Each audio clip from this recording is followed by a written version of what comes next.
Tito, o diâmetro do furo ficou um pouco menor do que permite a tolerância dele, né? Na verdade eu tenho que aprender um pouco mais sobre essa operação aí, viu, Silva? Estudar dá trabalho, não é? Bom, mas que bom que você tá com uma boa vontade e vai me ensinar, né?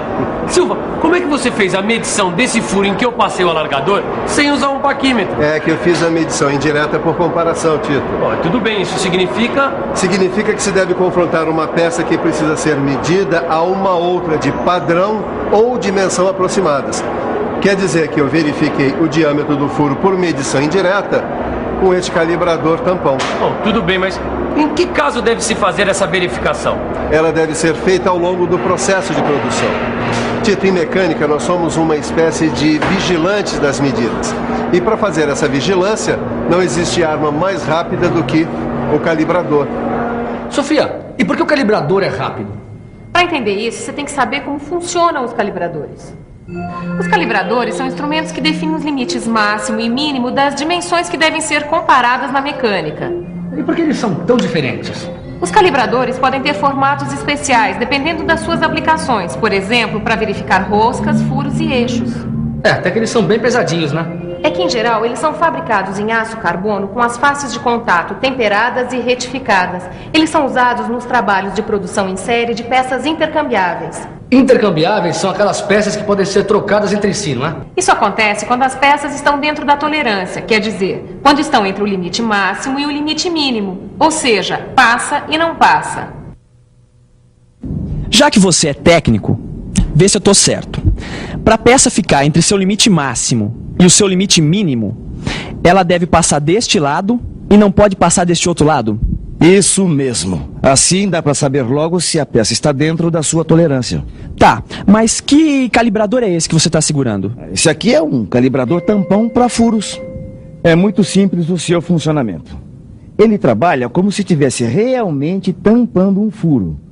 O furo que tem que ser verificado deve permitir a entrada da extremidade mais longa do tampão, que é o lado passa, mas não o da outra extremidade, que é o lado não passa. E o que é esta marca vermelha aqui?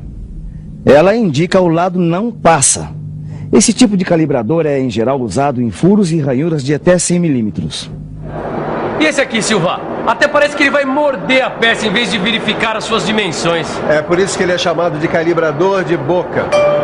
Tito, veja que esse tipo de calibrador tem duas bocas para verificação. Mas por que isso? Por quê? É porque uma passa com a medida máxima e a outra não passa com a medida mínima. Agora repara, Tito, que esse lado que não entra tem chanfro e a marca vermelha. Esse tipo de calibrador é muito usado para verificação de eixos e materiais planos de até 100 milímetros. Bom, tudo bem, Silva, essa história de passa ou não passa é com muita ou com pouca força? Com força nenhuma.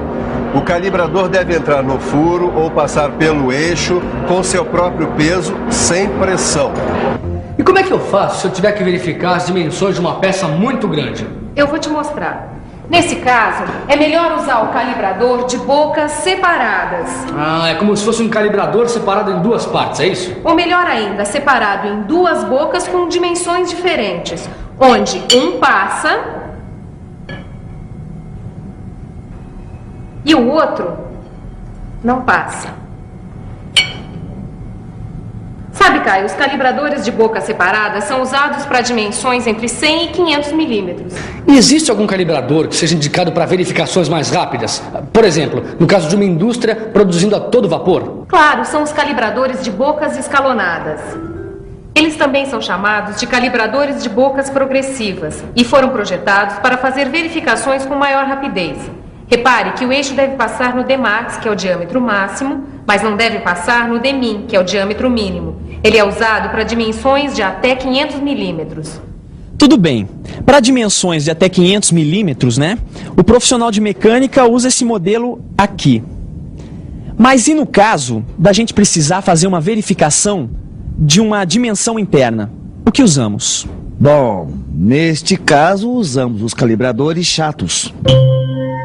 Agora, este modelo aqui,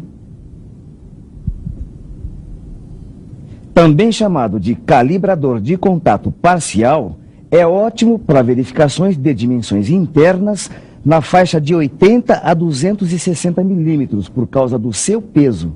Este lado deve passar no espaço interno e este outro não deve passar.